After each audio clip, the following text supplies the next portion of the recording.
विज्ञान शिक्षक श्री तोलाराम सामरिया जी को, जिनके सफल निर्देशन, मार्गदर्शन और समर्थन की बदौलत आज ये छोटे छोटे बच्चे मंच पर युवा ग्राम सभा का प्रतिरूप प्रस्तुत करने जा रहे हैं। Sir please. धन्यवाद मैम। सम्माननीय मुख्य अतिथिगण, प्राचार्य महोदय, साथी शिक्षकगण, ग्राम सभा के प्रतिभागी और यहाँ पर विराजमान मेरे प्यारे छात्रों, आप सभी को शुभ संध्या। जो ग्राम सभा का मॉडल हम आज पेश करने जा रहे हैं, ये बहुत नया नहीं है, प्राचीन काल से ही प्रथा चली आ रही है और उस ग्राम सभा का विभिन्न युगों में अलग अलग नाम था। जब हमारा स्वतंत्रता संग्राम चल रहा था तो हमारे गांधी जी, जिन्हें देश का राष्ट्रपिता भी कहा जाता है, उन्होंने ये महसूस किया कि भारत की आत्मा गांवों में बसती है और उस भारत की आत्मा की जो आवाज है वो गांवों से तभी निकल कर आएगी जब गांव के लोगों को हम निर्णय लेने में शामिल करेंगे। गांधी जी का एक कॉन्सेप्ट स्वतंत्रता आंदोलन में उन्होंने बहुत जोर दिया, लेकिन इसको संविधान में औपचारिक रूप से जगह नहीं मिली। लेकिन गांधी जी के जो भी उद्देश्य थे उनको हमारे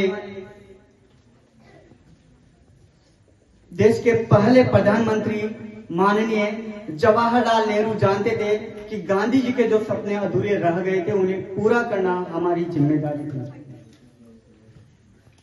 पंडित जवाहरलाल नेहरू ने इसी की तर्ज पर गांधी जी की जयंती पर 2 अक्टूबर 1959 को राजस्थान के नागौर जिले में पंचायती राज व्यवस्था की शुरुआत कर दी। इसकी शुरुआत राजस्थान के नागौर जिले से की गई थी। उसके बाद इस व्यवस्था को आंध्र प्रदेश राज्य ने स्वीकार किया था। आज हमारे देश में नागालैंड, मेघालय और मिजोरम को छोड़ दें तो पूरे देश में पंचायती राज व्यवस्था अस्तित्व में है। गांधी जी का यह सपना औपचारिक रूप से तो हमारे पहले प्रधानमंत्री जी ने पूरा कर दिया है, लेकिन हमें देखने को मिलता है कि आज भी हमारी गांव की जनता उस प्रणाली में भाग नहीं लेती है जिस प्रणाली को सफल बनाने के लिए हमारे राष्ट्रपिता ने बहुत बड़े सपने देखे थे। आज भी हमारे गांव में जो पंचायती राज होती है, वहां पर जो सरपंच होता है, जो पंच होता है, वहां पर वो लोग नहीं हैं जिनको होना चाहिए। अगर मैं कहूं तो वहां पर उन लोगों को होना चाहिए जो एजुकेटेड हैं, जो बीए पास हैं, जो सामाजिक कार्य में अपना योगदान दे सकते हैं। और यहां पर मैं आपको याद दिलाना चाहूंगा कि इसकी शुरुआत भी सबसे पहले राजस्थान से हुई कि जहां पर पंचायती राज चुनावों में शैक्षणिक योग्यता अनिवार्य कर दी।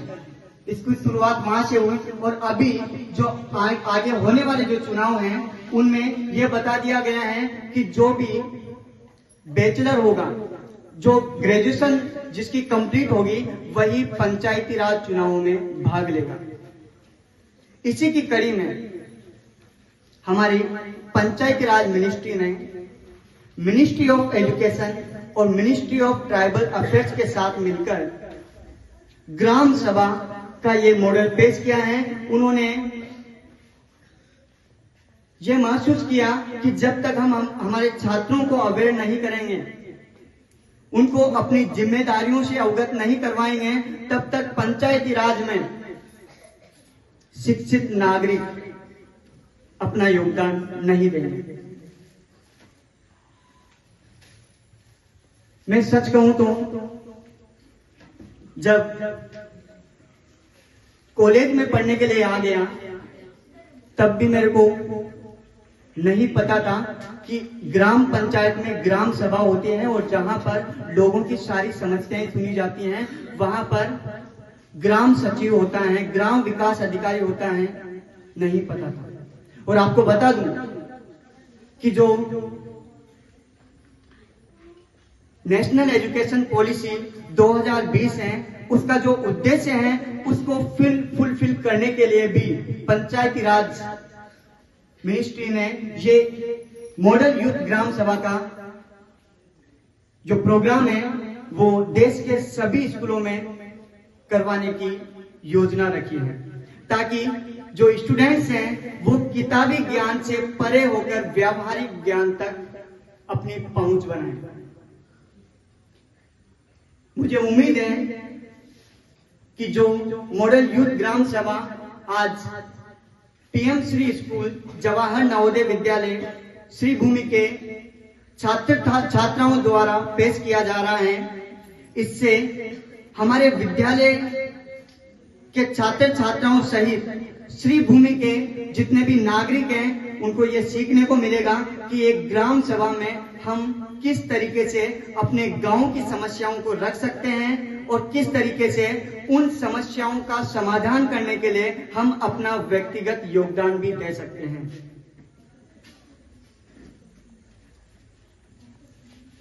देश की सरकार 3 भागों में बटी हुई है, केंद्र सरकार, राज्य सरकार और स्थानीय सरकार, जिसमें पंचायती राज भी हमारा स्थानीय सरकार में आता है। गांधी जी का एक और सपना था कि जो हमारी सरकार है उसको हम केंद्रीकृत ना करके उसको विकेंद्रीकृत करें, ताकि हम ऊपर से नीचे ना जाएं, हमें नीचे से ऊपर जाना चाहिए।